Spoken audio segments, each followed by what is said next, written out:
Afternoon and welcome back to another Supercoach video. Today we've got the round 2 review and we have done extremely well. We scored 2,284, which bumps us up to overall rank of 2,250, which is surprising for me. I would have thought, going for a weekly, I'd sort of just start off shit and then just keep going down, but we're actually going up at the moment, which is fine. Nailed the good mid prices. I think there's might be one or two that I've missed. Um, there's a few that I've got that need to go, but we'll be trading aggressively. Um, as you can see, I do have 34 trades. I did make 2 trades. I can only remember one of them, but I made 2. We'll get to that in a second. Just the draft leagues. I won both of them, which is always a good start. Yeah, so we'll get into the team.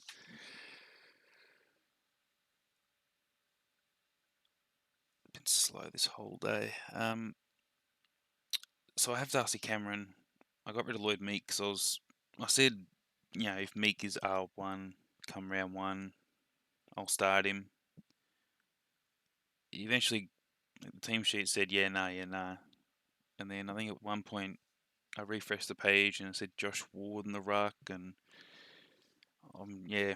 So I got stuffed around a bit there. So I was like, well, I got the coin to go up. Yeah. So I just sort of took the punt. I thought Cameron did well last week, and it would be nice to get a ruck forward player, and it paid off. I did get the 137, which is beautiful. So we'll start with defenders. Sicily 99. Yeah, look underwhelming. Didn't look overly interested. I'd like to think that changes this week against North. I don't know. I just got a feeling that we'll win. It just feels sort of right in a way, even though we'll probably get slaughtered by 10 goals. But yeah, hopefully Sicily sort of rocks up. I say that like he scored a 9, but I expect a whole lot more than 99. Doherty 73 was shit. Plenty of mouths to feed. And I think the one that they sort of prioritise is Sard. He's the hold for me for now, but I suppose if trading him gets you 2 really good primos, I'm not overly against it. But yeah, I'm holding this week. Nick Dacos. Oh, yeah, sorry, Dacos is the other one I got in. Who did I trade out? To be honest, I can't remember. But yeah, look, got Nick Dacos in. Very happy that I did. I should have started him. Like, yeah, how money went. I did have him, and then off him, but back on him. Very happy. 149. I saw Port try and put some time into him. Lucky Jones, he actually wasn't that bad. It's just Dacos was just better. Which then you say, well, he was bad. It's like, well, I watched the majority of the game. I don't think Jones was that bad. I mean, look, Port Adelaide in general were terrible. All of them on the day. I think Dixon was the only one that sort of showed anything. I think he kicked 3 goals or something. I think he scored like 130 Supercoach points. So, I'll give him that. But, yeah, Pies, they look really good. Like top 4 stuff, and people expected them to regress down. But with just, from what I've seen, a very, very small sample size, they look the real deal. Jeremy McGovern 116. This could have been so much more. Because I was watching the rest of this game. I'm sitting there. I'm like, shit. McGovern's on. I think he was on like 110 or something, and then he went off the ground for like the last probably 8 to 12 minutes. That was painful. But his Supercoach scores he kept going up. He went from 110 to 112, back to 111, then up to 115 and then 116. I'm like, oh yeah, cool. But ideally he was on the field. I don't think it's anything. I think it was just the game was done. Does seem slightly odd, though. I would have thought Hearn maybe, because I think Hearn's like 60 years older. But I think he's fine. I haven't heard anything or seen anything about it. So Still a really good pick, 112 average so far for the season. Absolutely loving that. Ginby, I think he's leading. I think he might be leading tackles in general for everybody. Man loves a hug. I think everybody at West Coast needs a hug, but actually everybody at Fremantle need a hug. I think they play this week. Yeah, they do. Yeah, he'll be hugging everyone. Um, he's been fantastic for us. He'll be Rising Star nominated pretty early, I think. Won't be this week, of course. I think Ashcroft will get that, but he's been fantastic for us. Very healthy on-field option for a rookie. Connor McKenna, 78. That's perfect as well. Like 4K cheaper. Still scoring more. 100%. That's great. If you don't have him now, I mean, wouldn't move heaven and earth just to get him in. You could argue, oh yeah, you have to. But I mean, if you don't have McKenna, you probably have bigger problems than just bringing him in. But no, he's been great for me. Wilmot, 68. He's been fine as well. Haven't fielded him. Now's probably a good week to field him if you have to, because they play Western Bulldogs, and Western Bulldogs give up plenty of points based on the data that we've got in the first two games for defenders. So this week is probably the only week where I probably feel overly stoked about fielding Wilmot. Calvin, 51, he's just, trucking along. It'll be a slow burn, but no, I'm fine with that at the moment. Bontempelli, the VC, got a bit worried at Bevo with his Bevo-iness. It's don't really know what's going to happen. I think Caleb Daniel has had more CBAs than Jack McRae. But Bont's still, he's the guy. He's lacking that finish. Like, you need like a couple of Bont goals a game. He didn't kick any, so still to get 125. You absolutely take that. Yeah, I wouldn't be getting in. Other than English, I would not be getting in any other Bulldogs players at all. Jack Crisp, a 101. That's what we love to see. Just keep that 100 going. Look, absolutely take it. Like, it's just a happiness type pick. So every time he tons, it's just added bonus for me. My number one mid-pricer. Yeah, definitely is. Setterfield 147. He was fantastic. I still can't believe Essendon got him for nothing. But I suppose that's what happens when you play big-bodied inside mid. Give him mid-time, which Carlton sort of failed to do. So fantastic for Essendon, but his quad was strapped up late in the last. But he wasn't off the ground. He kept playing. So ideally, you'd like to have him more than a 6-day break. But look, if he's out this week, so be it. Like, I'm just gonna leave him on the bench. If you don't have him, that's even like the best case scenario for you is for Setterfield to be out. But yeah, he's definitely a bench option. Not a trade at all if you do own him. Hopper 119, so he got back to it, which is good to see. Hurt his knee, I think it is, quite badly. Well, I say quite badly. Like, they say he's in contention for this week. But I think that's just Richmond saying, yeah, he's going to have a break just for this week and see how he goes in next. So I could have both of these players on the bench. I'm completely expecting it, which I'm fine with. I don't mind the Hopper trade out. I'm more so against it than probably most, but I can definitely see why. But yeah, it's the whole for mine. Warple 99, fantastic, another high 90 score. Even though we're getting flogged each week, hopefully we can win. I think Warple will go good. The fin tag on LDU, I think that'll be dropped pretty quickly. I don't know. I just got a feeling he's not even going to tag LDU. I think he'll tag one of the half backers in Sheasel or Zeeble. Hopefully he tags Zeeble. But yeah, I don't know. It's just my head canon sort of thing. I think he'll go to one of them and leave LDU and just mids v mids type thing. But yeah, Walk can just keep going, even pump it up a little bit. More than happy with that.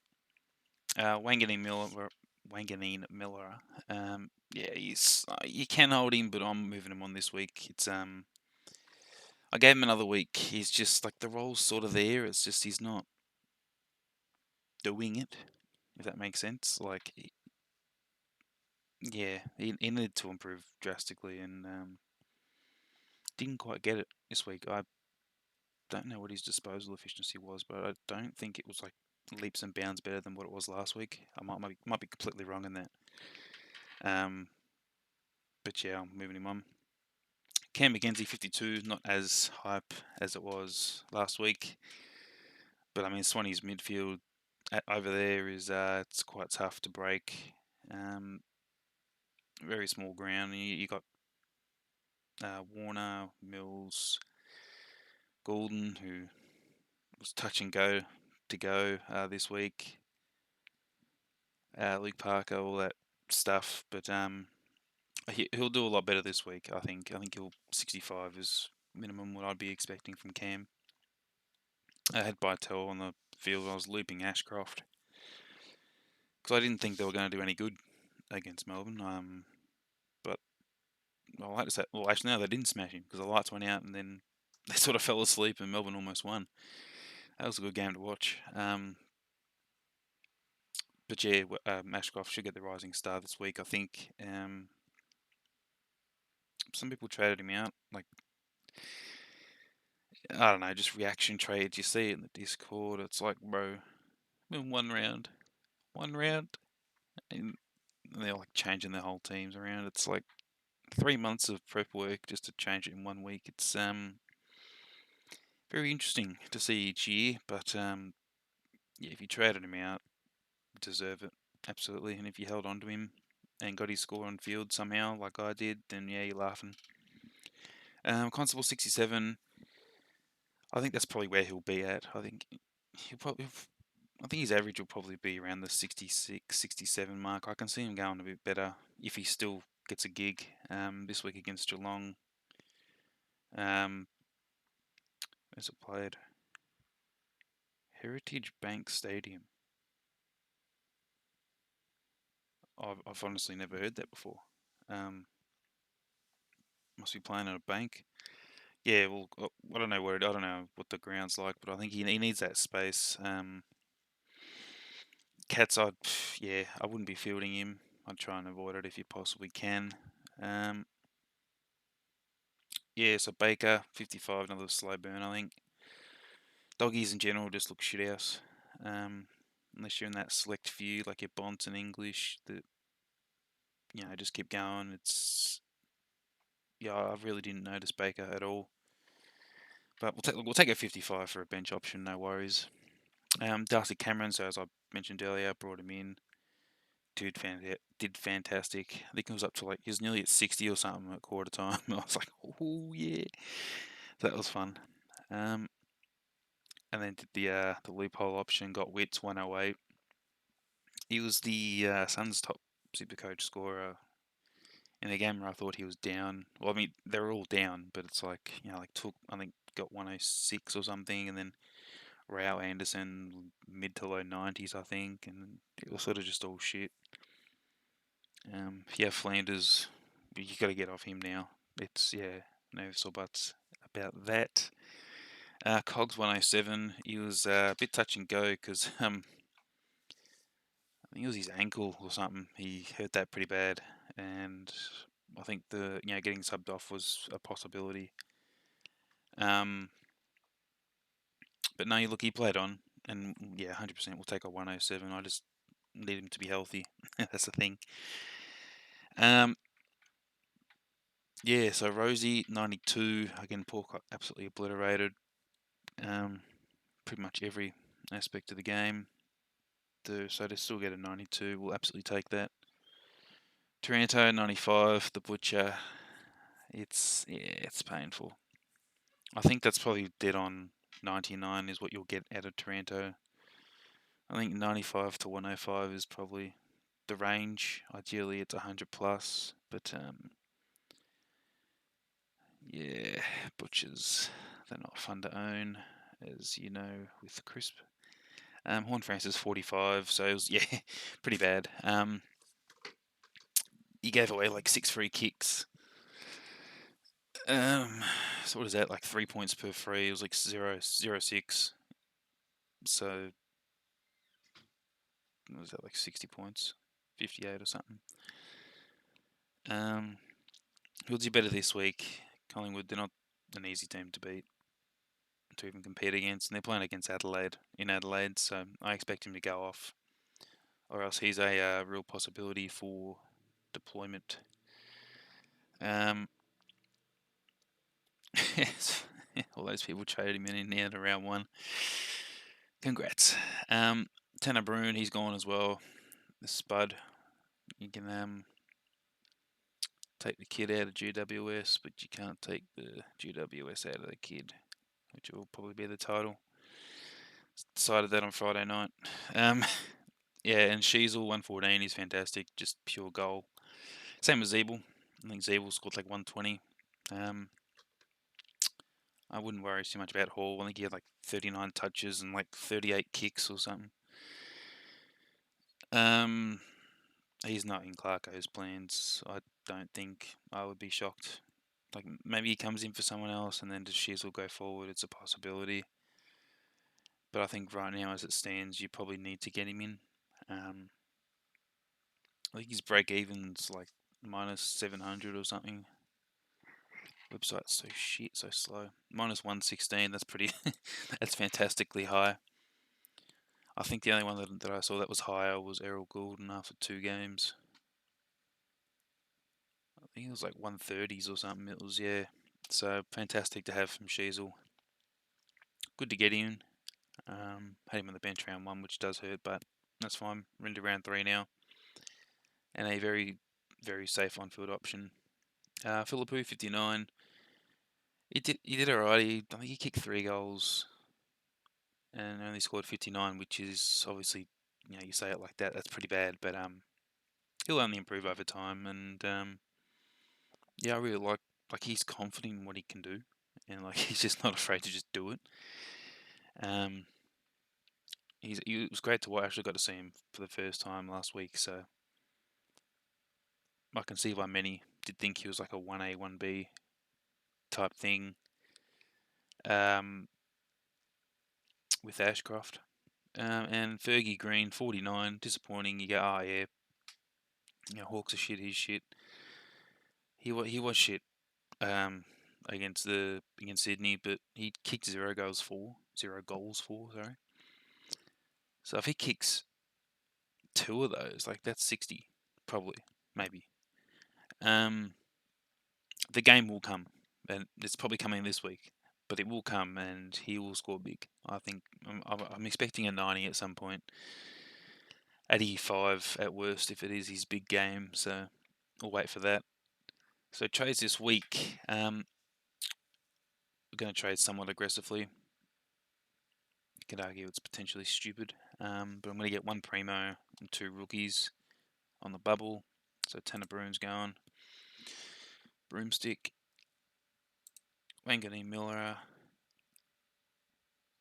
Website will load, and I'm trading out Bytel. Look, he's done something to his knee, and whatever it is, it's pretty bad, because I think someone was saying he was still in hospital or something. And does he even get a gig? I've asked the question. I haven't really got any confirmable answers out of that. And he still needs another game before he gets that. And when our grand finals, I'll say grand final, it's round 12. So I need money, and I need it now. So I'm going to take a little bit of a risk here. Move Cameron to the forward line. I'm going to pass on Zeeble. Nothing wrong with Zeeble. It's just I'm going to pass on him. I'm going to grab Tim English. Look, I know it's risky. Doesn't play every game, etc., etc. But he's put in 2 fantastic efforts, and he actually likes playing against Brisbane. I think he averages like 117 against him, so that's nice. He's actually going to be my VC for this week. The two rookies I am bringing in.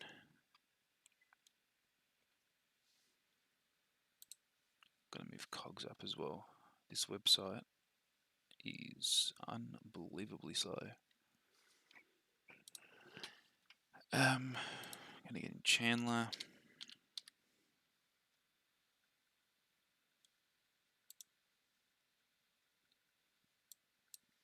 People are saying the Discord he might not play because he was only in because of 1 week because of Fridge, and then he's only in again because Cozzy was out, and if they're both here or some shit, he's going to get dropped. But I think that would be incredibly stupid from Goodwin if he did. I think he'd have to make way for someone else because he was pretty good. The other guy is Anthony Caminiti. Caminiti. Yeah, something like that. He's on the bubble. He's going to make some good coin as well. The other one I was considering was Noah Long. He's a mid-forward West Coast player. He's got a higher break-even. I mean, sorry, well, it's higher as in it's negative. It's like 5 or 10 points higher. But I'm going to go with Caminiti. He'll get the job on Ridley this week, but he's going to make some good coin, which I'm absolutely fine with. Look, Long could potentially just make more in the long run, but I think I'm just more than happy just grabbing all the good cash right now. So I'm going to optimize Chandler on field. Are they playing Sydney at the G? Ooh. Yeah, no, I think I'll probably do that. I think Chandler's done enough if he gets a gig. What else? So if Setterfield and worst case scenario, Setterfield and Hopper are gone. Benching them both. Ooh, could I do that? Because I wouldn't mind fielding Wilmot against the Doggies because they give backline players plenty of points. So I might even do something like that if worst case scenario both Setterfield and Hopper are out. If one's out, then I'll get Philippou off the bench, sorry, onto the bench. Then you probably do the same thing, but that's pretty much it for this video. Yeah, still can't believe I ranked 2000. That's interesting stuff. So hopefully we can keep it up. Be good to actually be higher up in the ranks whilst going for a weekly, because the common thing is, you're going for a weekly, you are normally ranked like 80 to 150k or something, and then come that week you just go up 100k ranks. But if I can stay within the reach of that top tier group, then it's going to be better viewing for you guys as viewers. But we will have weeks where we will go shit, and it might be this week, it might be the next, who knows. But currently what we've got so far, I am happy with it. And yeah, so thanks for everything, and we'll see you in the next one.